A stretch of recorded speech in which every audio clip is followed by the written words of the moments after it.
Welcome everyone into episode number 142 of Talkin Kentucky. My name is Coleman Scott, and tonight I am joined by somebody that's been on the show several times. He's one of my favorite people. He's one of my favorite UK media folk, and his name is John Huang. Thank you so much for coming on tonight, John, especially last minute post snow shoveling. How are you doing? I'm doing fine. I'm in a little bit of a recovery mode, but hey, as you get on in years, you have to kind of pace yourself when you're out there doing all that strenuous labor. But I am a last minute replacement. Full disclosure, there's been no show prep. Coleman contacted me about an hour ago. I'm willing to talk Kentucky anytime at a moment's notice. Hey, me too. That's why we have this podcast, and I appreciate it, John. I don't think we ever need to do show prep on this show. I think it's best when we don't do show prep. In fact, so. Spontaneity is a little bit better, but then you have to kind of go back to the fact that, hey, don't fact check me too closely at this particular point. Oh, that's right. Yes, facts are definitely optional, but you know what is a fact, John, is I think I'm a part of the official John Huang fan club because I was looking at my bookshelf before this, and look what all I got. I've got Whining for Posterity. All right. Okay, we've got that. I've got They Call Me Mr. Secretary. Okay, got that one. They're trying to show Oh. them up here with the virtual background messing it up here. But Name, Image, and Murder, There you go. You're of into the world course. of fiction now. Yeah, That, Coleman, I'm going to have to ask you, speak a little bit louder, shout it from the rooftops. yeah. Oh, I definitely will. I've got Cut to the Chase. Oh, Okay, fantastic. of course, yes. And then last but not least, Kentucky Passion. Oh, Got man. that. So I've got quite the collection, but what am I missing here, John? I feel like you've even written more books that I don't have yet. There is another Kentucky basketball book from the Rafters Erupt that I did with the great Kyle Macy, Kyle spotlighting Macy. all Yeah. the people who have had their jerseys retired up in Rupp Arena. It's first person narratives. That makes for a great gift, also. It's 8 by 10 with vintage photographs, glossy pages, full color. That's something that you got to check into, also. I also did a Yes. tennis book with the great coach Dennis Emery about how he took the Kentucky program from essentially nothing to a juggernaut. Well, they're having a little bit of trouble out of the gate this year, but they are a program that competes for SEC titles, even national championships year after year now. So do you have a favorite? I mean, that's probably hard to ask, but It's do you like have a favorite? picking from your children, Yeah. right? You can't Yeah. pick a favorite one. Each one of those was a labor of love. Obviously, Cut to the Chase was my very first one. It also happened to be the most difficult one to write, too, Yep. because dealing with Cutler, who, as you know, is very, very verbose. He loves to talk, just to be able to kind of distill all his thoughts into a manageable book. And by manageable, I mean 450 pages. It's a big one. That was a real difficult challenge for me. Of course, the fiction book was something that I've always wanted to do, and to be able to step into a world that is fairly relevant nowadays with the Yep. title Name, Image, and Murder, all the stuff that's going on in college basketball right now, and combining it into not only a murder mystery, but a college basketball action thriller. That was something that I've always wanted to do, and I was glad to get that one out there. So And great. and I love it. You're able to let me do some shameless self promotion right out of the gate. oh, always, and you had the Kentucky Easter eggs in there too, right? You had William Galucci, Yeah, you right? had to Billy do G. that. A little Yes. Billy G action in there. Yeah. It's really interesting to see how many of those that you can pick out of there. People who are really Kentucky fans will be able to pick out a handful of those things. I sprinkle them all throughout the narrative. All throughout. That's right. Well, I mean, my favorite one, John, might be the Wanting for Posterity, just because there's so many different things covered, between faith and sports and everything. I think you cover it all in that book. So it's really an insight to your life and what you've gotten to do over the many years. I've lived a very, very blessed life, and it is an honor to kind of be able to share that with other people out there. As you know, Coleman, that book was very personal to me. I include a lot of faith aspects to it. I talk a lot about my family. There's all sorts of things. I even venture into politics and religion, which can be a little bit dangerous sometimes in this day and age, but it's what I feel. I have to speak my mind. That's right, and we're gonna try to speak our mind tonight a little bit, because it's been a while, since at least this show has gone live and done a show. We've got a lot to catch up on, including, the hiring of Will Stein and the many ups and downs of Kentucky basketball, that we've seen, so far this season, but, I guess I should just kinda go in chronological order here. Many people have asked me my opinion on Will Stein and just how all of that went down. I've been eager to get that. So I think we should go ahead and maybe start there. Um, I think first we sort of have to start with giving Mark Stoops his flowers. Um, Although I do think it was ultimately time for a change. Um, I can't help but have fond memories of the Mark Stoops era, and I can't help but thank Mark for everything that he did for this program. I mean, for the majority of my life, he was the head football coach at Kentucky, and he gave me some of my most fond memories and wins, not only as a Kentucky football fan, but as a Kentucky fan in general, including the first win that I've ever seen us have over Florida. I was at the Ole Miss game in Oxford when we upset them just last season, and John, I'm sure you feel the same about just feeling a sort of fondness and a little bit of sadness seeing the Mark Stoops era come to an end. This is a fact, and you can check me on this, but the last time I looked, Mark Stoops was the winningest coach in University of Kentucky football history. That in and itself should tell you a lot about what he's done. And to be here for 12 years, I believe, as an SEC coach, there's something to be said for longevity. And not only was he here, but he won when he was here too. Two 10-win seasons. That's something that, especially nowadays in the SEC with Texas, Oklahoma into the mix, you may not end up ever seeing that again. We do have to look back with a lot of fond memories, but I'm with you. It was time. It seemed like that no matter how good you are, things will eventually get stale in college sports. And Mm-hmm. 12 years is an eternity. And I felt like that it was time for a change. Did you ever think, though, that at Kentucky you would see the longest tenured coach in the SEC? I mean, it was Nick Saban there for a while, but then once he retired, it's Mark Stoops. Yeah, it was amazing how quickly he kind of moved up that chain. And it just goes to show you that this is an anomaly. I don't think that you're ever going to see that anymore. Yeah. The shelf life of a football coach in the SEC would, I'd say, maximum about 10 years right now. Just the toll and the pressures. And unless you win, you're not going to be around. And with all the hard games that you're going to be facing year in and year out, now it's a 9-game SEC schedule. It's going to be hard to stay. There's a lot of pressure involved, and most people will succumb to that. For a long time, I was sort of the camp that I wanted to see John Sumrall replace Mark Stoops because I wanted to keep the Mark Stoops era going. Like it was hard to ever see what happened with Stoops happening. I never, yeah, I thought he would kind of ride off into the sunset on a high note. I never thought that it would end quite like it did. So I thought the logical replacement to keep that momentum going would have been John Sumrall.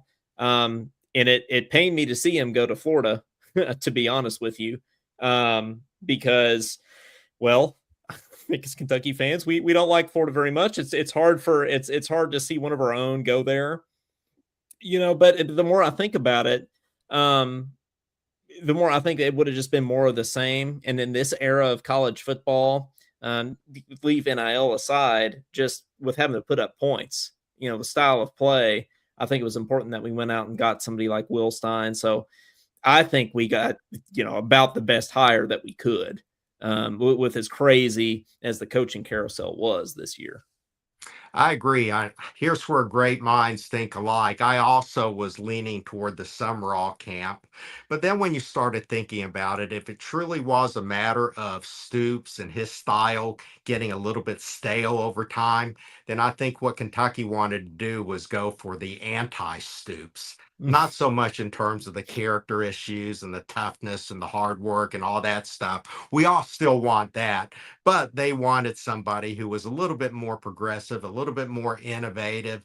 They wanted an offensive guy rather than a defensive guy. They wanted a younger guy rather than an old guy like Stoops. And in Stein, I think they checked off all the boxes. On paper, looking back on it, I'd say it was a 10 out of 10. But as you and I know, there's a lot of big difference between what's on paper and what's actually going to be coming down the line in regard to resources at the school, in regard to competition in the SEC. There are a lot of things that can come up and bite you in the butt once the ball is teed up and the regular season gets going. Right now, it's all honeymoon, it's all roses and balloons and sunshine. But reality, I think, is really going to hit. And we'll find out real quickly if Stein has the chops to make it.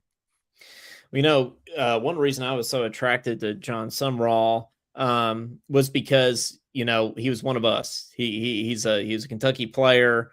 He brought that side of the passion to the table. But honestly, Will Stein checks that box too, right? I know he played at Louisville, but he grew up a Kentucky fan. He had season tickets in section 208, I think it was. He Um, did. he had a DeMarcus Cousins poster in his room when he was little, according to his mom. Which, by the way, have you tried any of the sissy cakes yet? I'm not. Anybody wants to send me any? I'm more than willing to try those out. Yeah, Will Stein, he actually confessed that he's the biggest, not just the big, but the biggest University of Kentucky basketball fan Basketball, out yeah. there. I'm not quite sure I believe that just yet, but I'm willing to give him the benefit of the doubt right out of the gate. Well, we'll talk some Kentucky basketball later, but I will say, ever since they showed Will Stein in the second, I think it was Mississippi State, that was the game he was at. Ever since they showed him when he was at the Mississippi State game, Kentucky basketballs looked totally different than we did. I unfortunately was at the Missouri game, so that was not a great moment. I think it looked pretty doom and gloom there, but ever since Will Stein was on the jumbotron against Mississippi State, Kentucky basketball has been on the up and up. So maybe he is the X factor for Kentucky basketball. Yeah, we can certainly hope so. Coleman, what are some of your biggest concerns about the hire itself? Yeah, I said it was a 10 out of 10, but there are always things that you can kind of chip away at. What are your biggest concerns right now about the hire itself?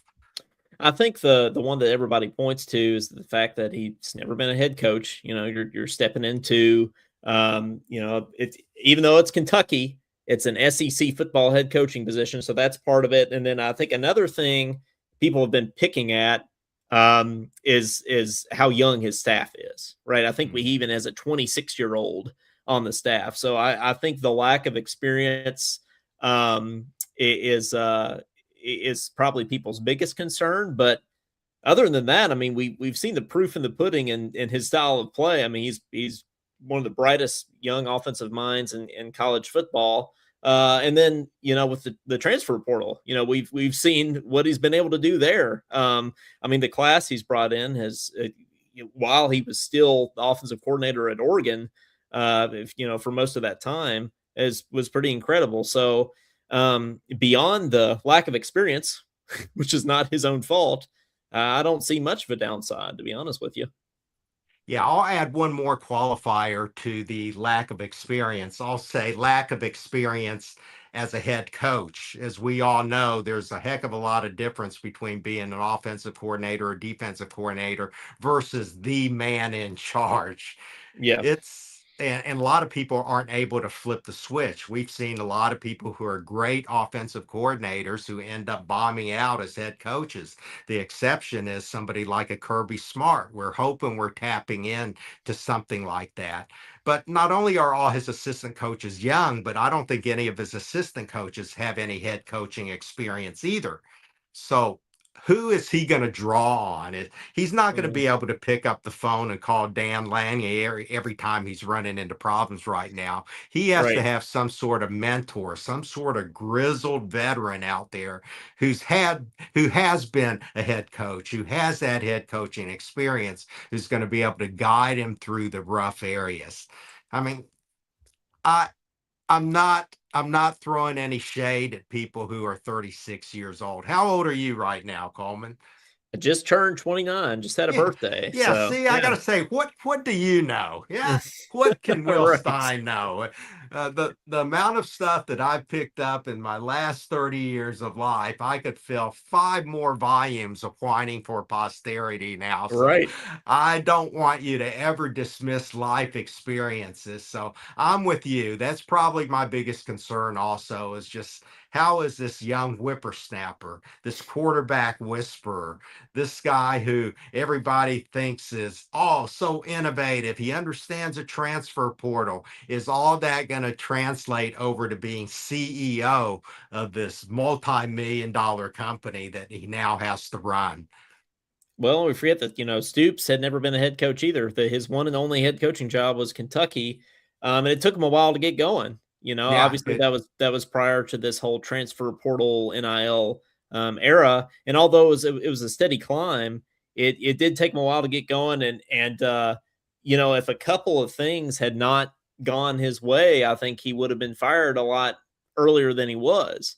I think of that Austin McGinnis kick against Mississippi State. If that hadn't gone in, the Stoops era probably ends right then and there. So yeah, there are just it really is a game of inches when you think about all these could have, should have, would have.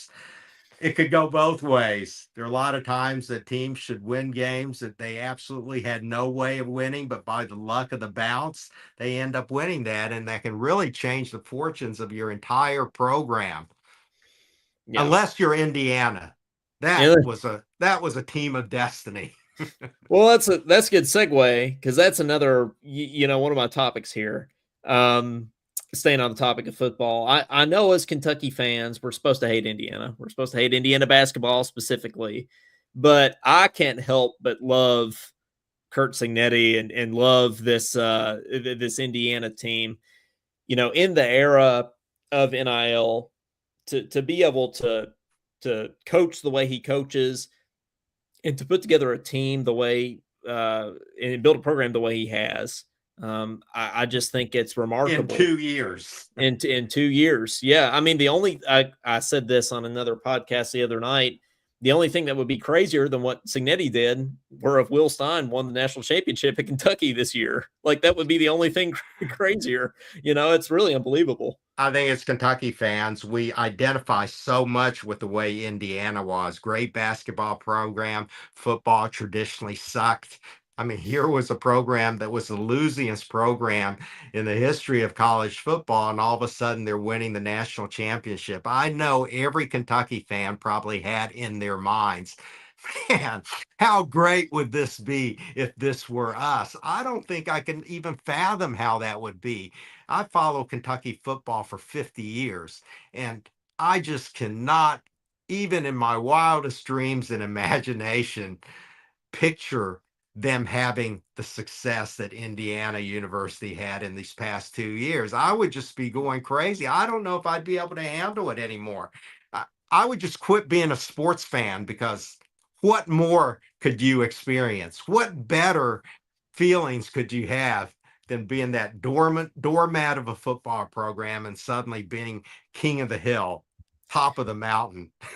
It's amazing. It's truly unbelievable. And I think um I've heard some people explain it as like the last team of that stature that's gonna do that. Like of the I guess of the old school kind of nose to the grindstone kind of approach that hasn't really bought into the whole NIL, just stack your roster with talent kind of thing. Do you believe that too? Do you think we're going to see this again, or do you think that that was kind of the last of it? I think people kind of gloss over the fact that Indiana probably spent a lot more money than people think they did on that roster. And when you look at how good they were, there were some talented people on that roster also. Oh I yeah. think I think they were just able to kind of pick and choose the people that fit their system the best, and they were able to selectively pick out that talent. I still think that it was the perfect storm in a way. This was like the University of Florida winning two straight national basketball championships. Lightning in a bottle. I don't think it could ever happen again. Yeah. Yeah, no, it's hard for me to see it happening again too, but no, they I mean, and he had 13 transfers from JMU too, right? So I mean, that says something to sort of the loyalty of his players to him, and the respect that they have for him as a head coach.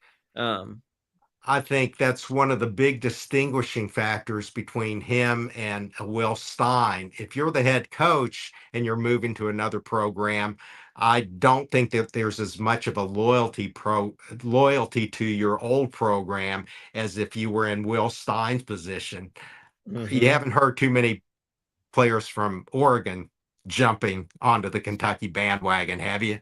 And I Right. think No. part of that is because of a loyalty to his former program and to his former head coach. It's different when you're a coordinator coming. I think if you take a bunch of players with you, then you're kind of looked at as maybe a Benedict Arnold. So we're not going to see that. We're gonna not going to see that mass exodus. We're not going to benefit from that mass exodus. I don't know how long Will Stein is going to be at Kentucky. He might be here 2 years, might be here 10 years, but I respect the loyalty, speaking of loyalty, that he had to Oregon, and sticking through the college football playoff and coaching them and trying to do both jobs at once, which is not easy. I mean, John Summerall did that at Tulane as well. Somebody that didn't do that is Lane Kiffin, which that was what'd you think about all that going down the Uh, Lane Kiffin I, stuff? I enjoy the drama. It didn't surprise me at all. Zebra doesn't change its stripes. Leopard doesn't change its spots. What you're going to get with Lane Kiffin is what you're going to get. And so I don't think anybody should have been surprised at the way he kind of jumped ship. And it was neat, the reception that he's getting from both sides of the field nowadays. I Yeah. can't wait for when he returns to Mississippi. Oh yeah, that's going to be. It's almost like it was drawn up in a movie script or something that they're going back to Oxford this year. I mean, that's almost as good as Cal coming to Rupp Arena in his first year. I don't want to start anything, but I do feel like that from a personality standpoint, that maybe Will Stein has a little bit of that Kiffin in him. Yeah, He was pretty swashbuckling arrogant at his introductory press conference. He he said some things that was. kind of surprised me, threw in a few F-bombs here and there. Talked about Yeah, everybody wanting to play for Will Stein. Those are the things that come back and will bite you in the butt if you don't succeed right out of the gate. The bar has already been set pretty high now. yeah, I know he didn't strike me as that kind of guy. So I too, was surprised at that press conference when he threw some of those things in.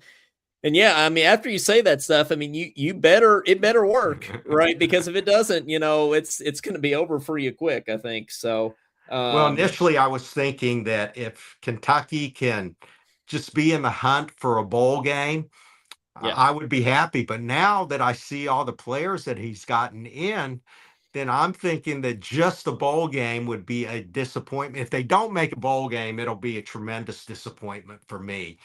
yeah, yeah. No, I think so too. I get with the roster that we have, and I'm looking at the schedule right now. You know, how could it get any bigger than a SEC home opener in week 2 against Alabama? If you were to win Love it. that I game, love it. yeah, that's huge. But then you go to Texas A&M. Yeah. You gotta play LSU. Speaking of Lane Kiffin, you get them at home. You got to go to Oklahoma. You got to go to Tennessee. It's a tough road, but I mean, realistically, looking at the roster that we have now on paper, what do you feel like Kentucky fans' reasonable expectations should be next year. It's all speculation, but as a fan, you want to think that, hey, you've got this. We got the quarterback that we kind of wanted, this Minchie guy. Um, you don't want to think that this is going to be another Brock Vandegrift. Guy competed, Yeah. just missed out for the starting position. He was almost as good as sliced bread coming in, and we were all hyped up for Brock, and you saw what happened with that. If you didn't have an offensive line, then it doesn't matter how good you are. You're not going to win very many ball games. Hopefully, this is going to be different with Minchie and with Stein's offensive system. I think he was a little better fit than Cutter was. When you look at the rankings, Minchie was 10, Cutter was 12. So you ask yourself, well, how much did Kentucky really trade up? But I think it's really the style play that they're going for, and that Minchie fits a lot better into Stein's system. I'm hopeful for that. And now, of course, with this offensive line that he's gotten in here with all these top Hmm. five transfer portal people, it's looking like the big blue wall is coming back. But as you know, also Coleman, with the offensive line, probably the biggest thing is cohesiveness. They've got to play as a unit, and that remains to be seen whether they're going to be able to do that. But talent wise, you've got to be excited about that. You know, you throw in a couple of surprise receivers, and I think Kentucky fans will have a lot to cheer about this coming year. Regardless of style of play, I think the offensive line had to get better. It doesn't matter who your quarterback is, doesn't matter if you run the ball, 20,000 times a game, or if you're trying to air it out, your offensive line's got to be better. So that's what I'm most encouraged about with Stein and the transfer portal so far. So um, it's exciting, and it'll be different. It will not be Mark Stoops football. It will not be ground and pound. It will be it'll be Lane Kiffin esque. Well, I think Anyway. the one thing that will be a constant is the toughness factor. I was a little bit surprised because Stein said that one of the non-negotiables associated with his players in the locker room was going to be this sense of toughness. So if you can take the combination of a proactive, innovative offense and combine it with the toughness of a Mark Stoops blue collar, Youngstown, Ohio mentality. Remember, Stein said that this is going to be the hardest off season these players have ever had.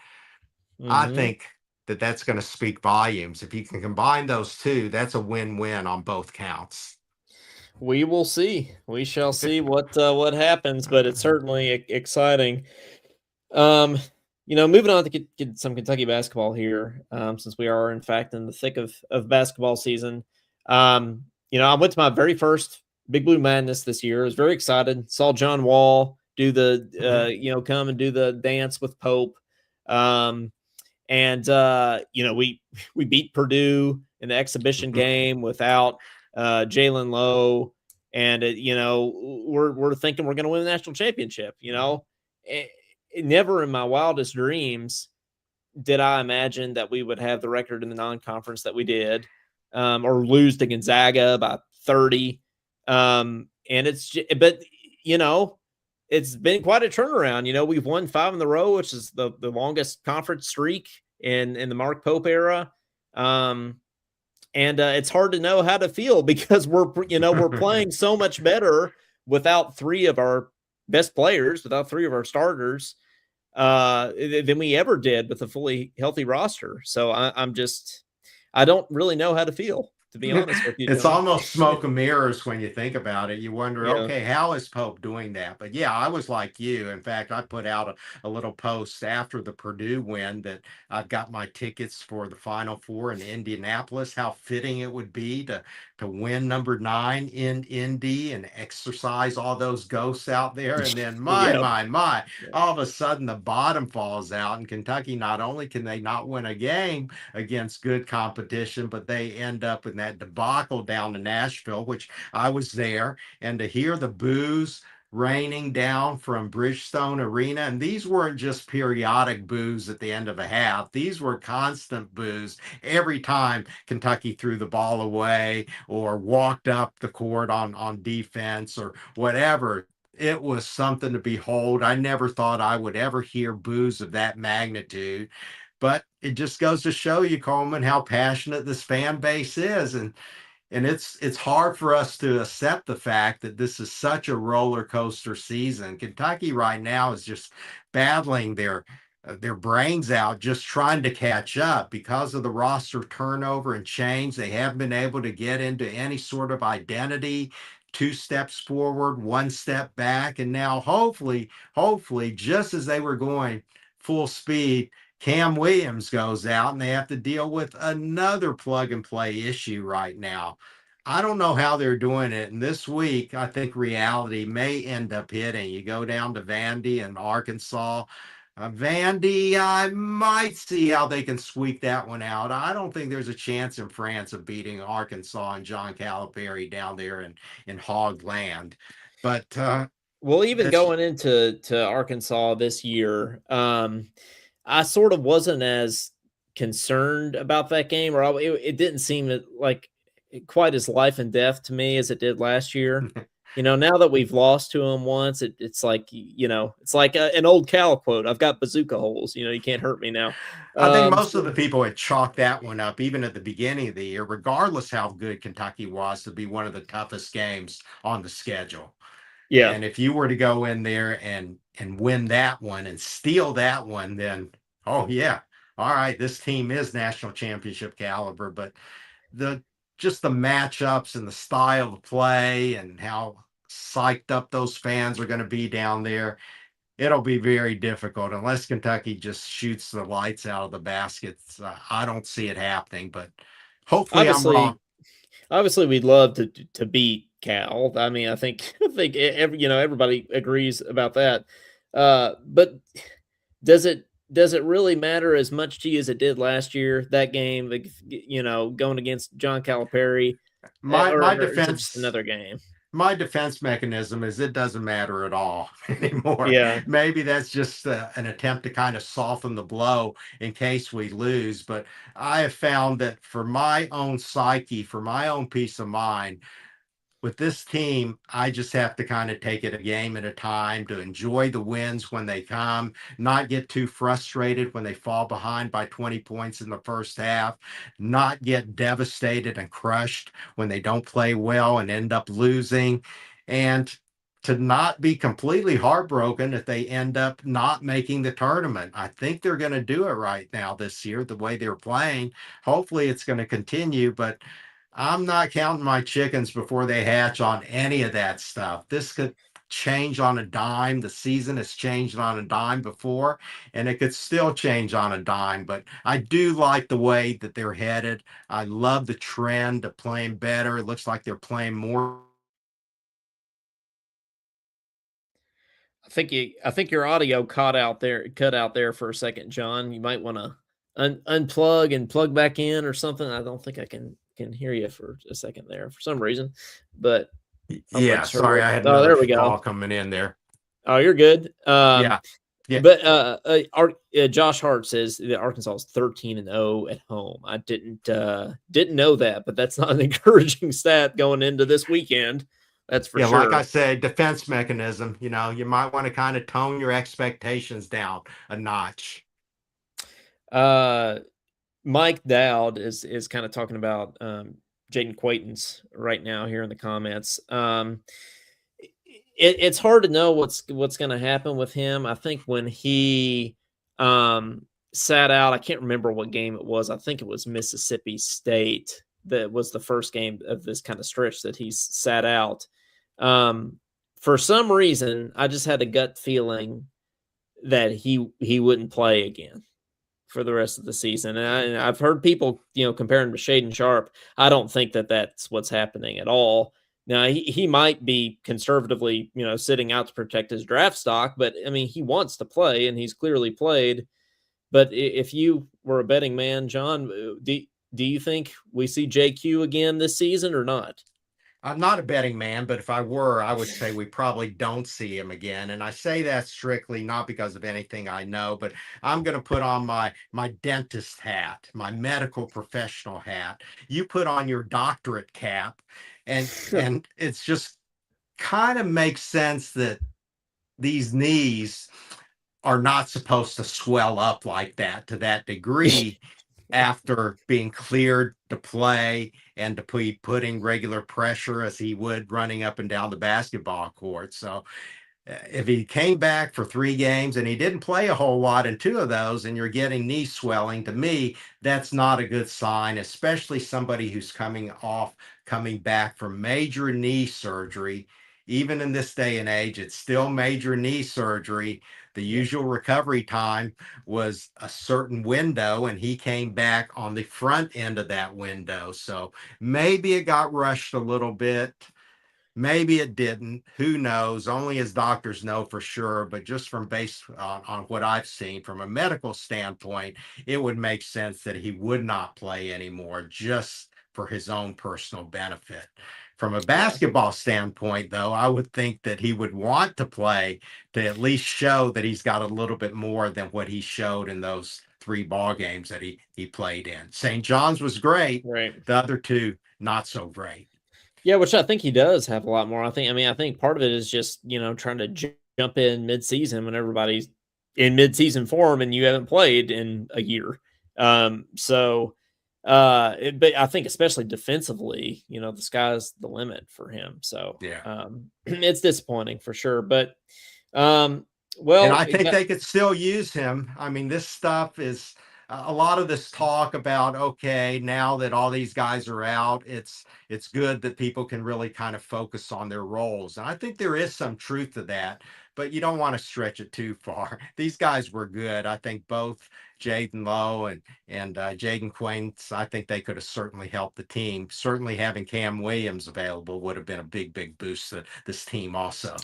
Oh yeah, I think he might be. And we've heard all these things about in practice. This is the best shooting team ever. So it's kind of hard to believe that with the way that they've been playing in Rupp. But I think Cam Williams is probably one of the best shooters on the team. And that's what we need right now. We need to stretch the floor. With having to play Yelovich.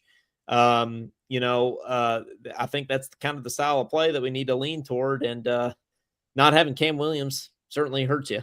So Cam was an energy guy also. He gave you a lot more on the defensive end than people are willing to acknowledge. It's time for some of these other guys to step up. I think you've got to play Jasper Johnson. The ceiling when he's in there is just a heck of a lot higher. And I say just live and die with the guy, live or die with the guy. It's going to take him a little while to kind of get experience. You're going to get frustrated at some of the stuff he does, but the guy's not lacking confidence. He's not going to play scared. that's absolutely correct. We'll take a couple of calls here before we end the show. 502-234-1504. Give us a shout here, especially since we haven't been on in a while. I would love to hear from you all. Otega Owe is somebody who didn't start the season playing how we wanted him to play, how we needed him to play. But I think he's really stepped it up here in the back half, which is encouraging. And it kind of feels like this team will go as far as Otega Owe takes you right now. That's kind of how it feels. He needs to just be a lot more consistent, a lot more consistent. Even in this last game, I think he had 3 points at the half. And then Yep. he kind of turns over a new leaf and he's a completely different guy. And how many times have we seen this over the course of this season where Owe, for just stretches at a time, seems like he's just not involved in anything. And all of a sudden he's able to flip a switch, kind of takes it to the hole, gets fouled every time he goes up there. Yep. It's amazing how Dr. Jekyll and Mr. Hyde he can be. It absolutely. We'll call here. I'll take this. Feels good to take calls again. You're on with Talkin Kentucky. Let's see. Wait. Now we're good. You're on with Talkin Kentucky. Who's this?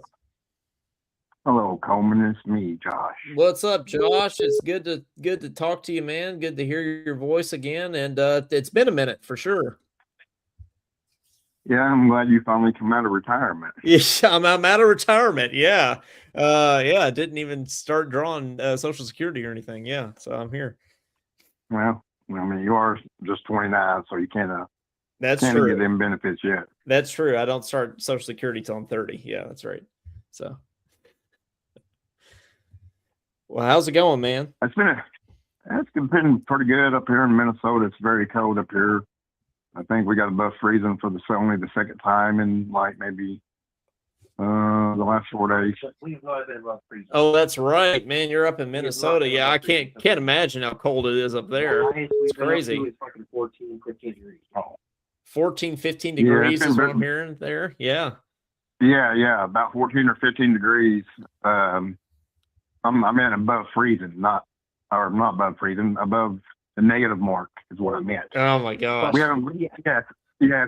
It was negative. It was negative 18 here the other morning, so that's what I meant to say. We have not been above freezing. Well, I think today we were at plus 14 degrees. So yeah, we were above the negative mark. Well, that's what I meant to say. So it's been very cold up here. Yeah, that is not great weather for sure. But well, Josh, what do you, I'll get your thoughts on anything you want, really. But let's talk basketball, I guess.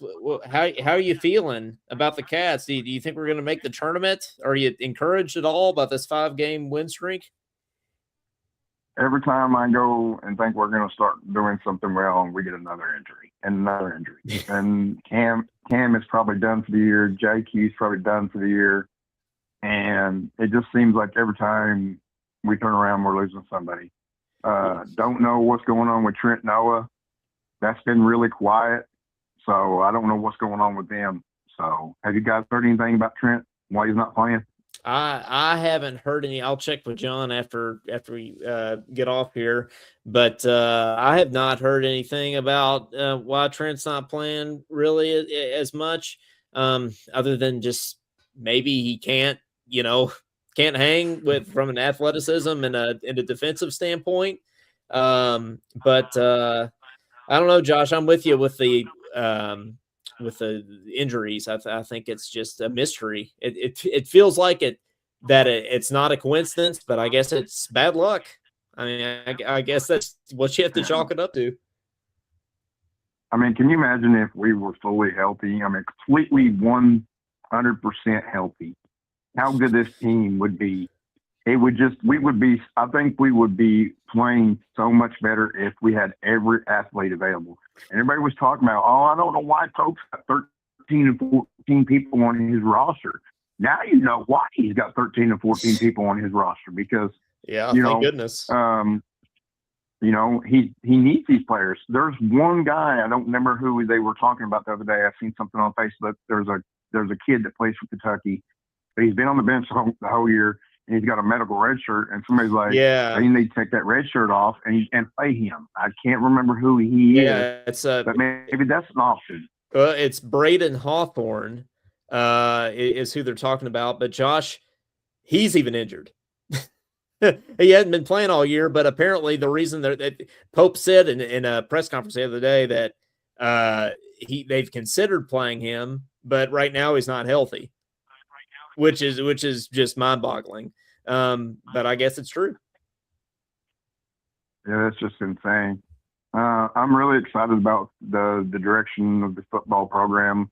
I think we were in the top 10 in the portal. That's right. In the country, I believe it is, and I think we were number 4 in SEC.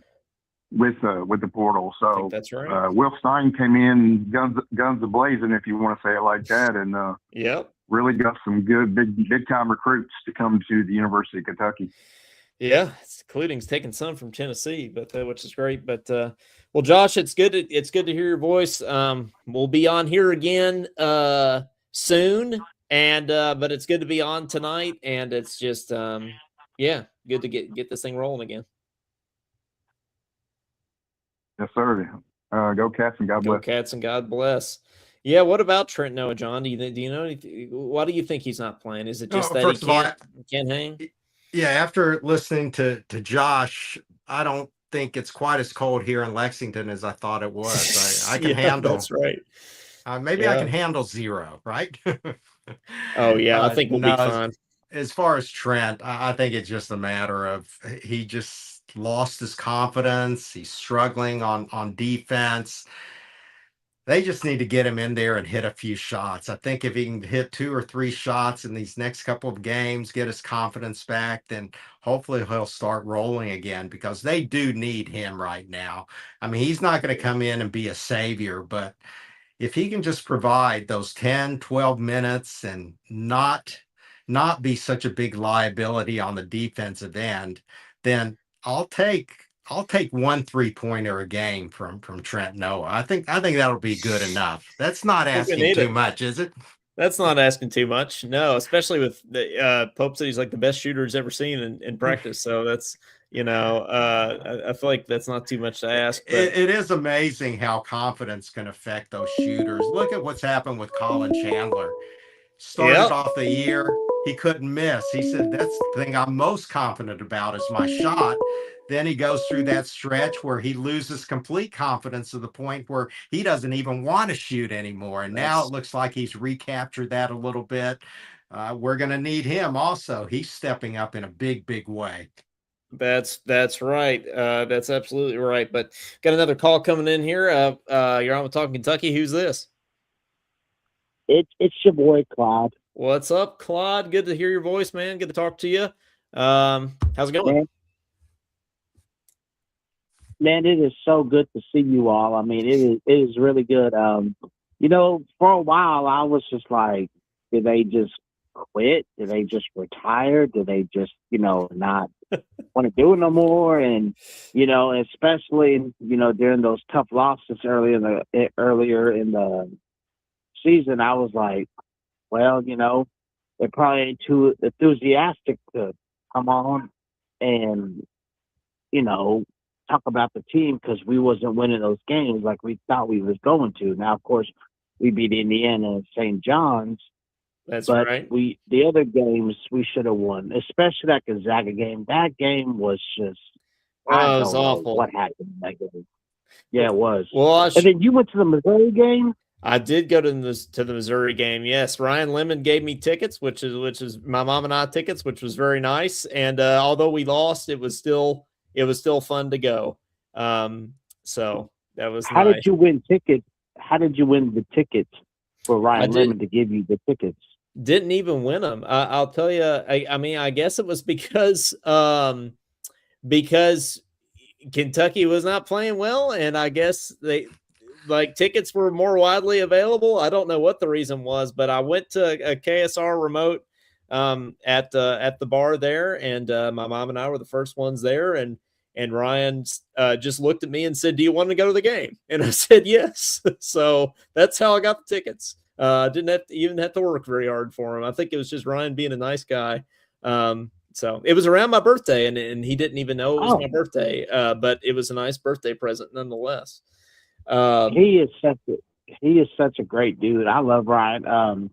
The year that we went to the World Series for baseball, I was there and Ryan was there too, and could have not been the nicest person ever. I mean, he is such a nice person. I mean, yeah, cool cat, really down to earth person.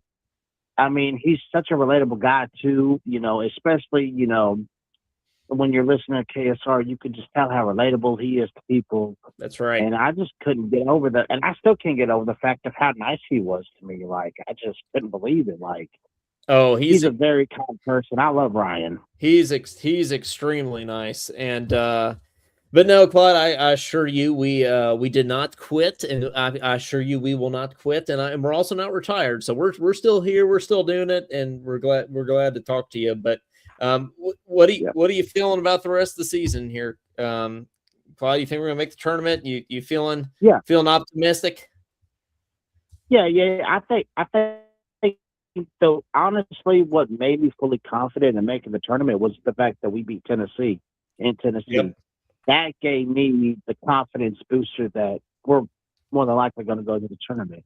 And now this, and then the games against Texas and Ole Miss, like I was listening to what Source was saying earlier. Sean Smith was saying, like, it didn't matter how you had to win it. If it was ugly, it was going to be ugly. You just had to win those games in order to expand your resume for the NCAA tournament. And then now this week, you got Vanderbilt tomorrow, then Arkansas on Saturday. those are two difficult games to play, because Vanderbilt's really good and then Arkansas is really good. Both teams are in the top 15, and it is a good opportunity for us to go out there, but I lean more towards of us being Vanderbilt and then losing to Arkansas. I just feel that way. Now, we could win them both.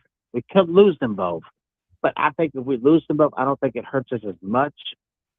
But it would be nice to at least win one of them. You don't have to win the two. You could just win one and feel good, and then, you know what I'm saying? Because, like, both of these games are quad one, and all you have to do is get one of them.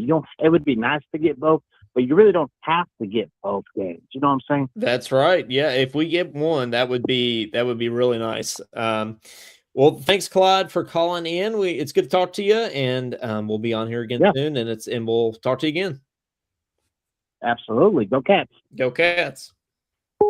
John, we think about we talked a lot about football and basketball, but I think time and time again, I think to myself that we might be a volleyball school. I mean, we were playing the national championship once again this year. I went to a little watch party in Memorial Coliseum, and one of our star players, Brooklyn, you got to remind me of her last name. Yeah, Delay.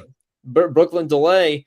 She is from here in Topeka, Kansas, where I am at Washburn Rural High School. So shout out Brooklyn.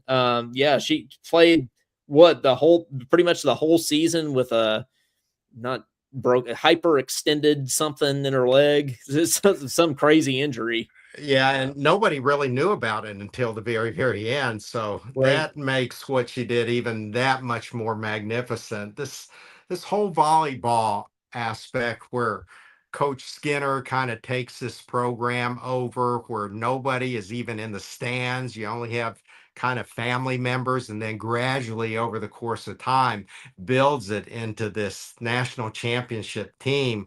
It's also a really amazing story. It speaks to perseverance and resilience, and Skinner himself, he's not one of these big rah-rah type guys either. So a lot of this was just done through sweat equity and hard work and hitting the recruiting trail and getting these players now to the point where you mentioned Kentucky, and it is a volleyball school. It reverberates in volleyball circles now in regard to talent and recruiting and the like. I anticipate him to be able to sustain that for a lot of years to come. They're still not filling up Memorial Coliseum as much as I thought they would, but yeah, I think this year, man, it was just such a shame. They were that close, and they certainly had the talent to do it. But volleyball is such a big game of momentum, and Texas A&M just kind of jumped on them so quickly that they didn't know what hit them. They did, but I mean, what a season by them. They're really fun to watch. Volleyball in general is really fun to watch because you never have a moment that you're not on the edge of your seat. Because it's like every point counts. Every point means something. You can never relax because even if you win a set, it's 0-0 again. Yeah. You got to be. So I mean, I've kind of enjoyed becoming a volleyball Benny, as I guess we could say. And there's a lot of talent, a lot of athleticism out on that court nowadays. You've got all these players touching 10 foot, and some of those kills and spikes. If you're courtside, you've got to be on the lookout. You can't be falling asleep or looking at your phone or scrolling through social media. You've got to be alert, or else you're going to get a volleyball right in the face. Well, and I think it's when you look at the whole picture here between volleyball and Clyde mentioned baseball team going to the World Series a couple years ago. Just all the entire athletic department at Kentucky has gotten so much better under Mitch Barnhart's tenure. For sure, the what he's done for UK athletics has been incredible. I know there's been some whispers on, is this his last year? Is he winding down and things like that? I don't know if any of that's true or not, but you do have to give him props of what he's been able to do with all programs, not just basketball, not just football, during his time at Kentucky. Can't argue with that. and he's the kind of guy that wants to make sure that he leaves his legacy, and that legacy will be to have all the programs in very good shape when he finally does step down. I don't think he's Mhm. quite there yet in his mind. So who knows? You don't know what's going on in his personal life, and he's been doing this a long time. He deserves a little bit of time off because I know it's a very, very stressful job. A lot of people taking pot shots at him. A lot of stories I hear behind the scenes about, oh, he's really not the kind of guy that he appears out. I don't know if I believe any of that just yet. I'm not even looking to uncover any dirt on the guy. I'm just saying that if you look purely at results of what he's done, then he probably is one of the best athletic directors out there, and hopefully his legacy will speak to that. Well, I think I've met him one time, but he was very personable with me. He couldn't have been nicer to me. He very much appears to be the person that he presents himself to be, on the podium and in the press conferences and things like that. Um, so I'd like to think that he is. But regardless, he's done a great job at Kentucky, and you got to give, hats off to him whenever he decides to hang it up. But well, John, we might hang it up here for tonight. So thank you for coming on. No problem, no problem. Yeah, And I'll kind of echo what Clyde had been talking about. You can't just be abandoning the Big Blue Nation when Kentucky basketball sucks. That's when they that's need you the true. most. That's when That's the fans need the therapy. They need to get on here and be able to discuss all the wrongs that are going on with the program. And that doesn't happen when Kentucky's on a 5-game winning streak. You've got to hit the masses when they're plummeting, when they've lost 3 in a row.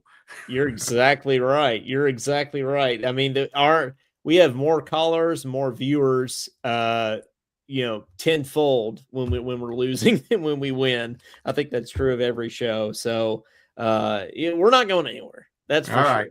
sure. Hit me up after the next losing streak. Hopefully you'll never be able to speak to me again. Call you next week. Yeah. All right. Yeah, could very well be the case, but hope springs eternal. It sure does. All right. Well, thank you very much, John. Maybe next time I'll get your last 2 books of your collection and complete my collection, and it'll be Oh complete. man, fantastic. Now I think we're neck and neck in terms of books purchased by you versus the times that I've appeared on your podcast now. There we Hopefully go. those two are going to kind of coalesce pretty soon. But I no, think thanks for the book plug. Anybody out there, go on Amazon, look those up. They make for great gifts. I would appreciate it. If you see me around, flag me down. I'll sign them for you anytime. I love interacting that way. Go Big Blue. absolutely go Cats, and for Coleman Scott, for John Huang, Dr. John Huang. Again, we're the most educated podcast in There you go. in Kentucky athletics. This has been episode number 142, Talking Kentucky. Thank you, folks, very much, and we'll see you next time. Go Cats.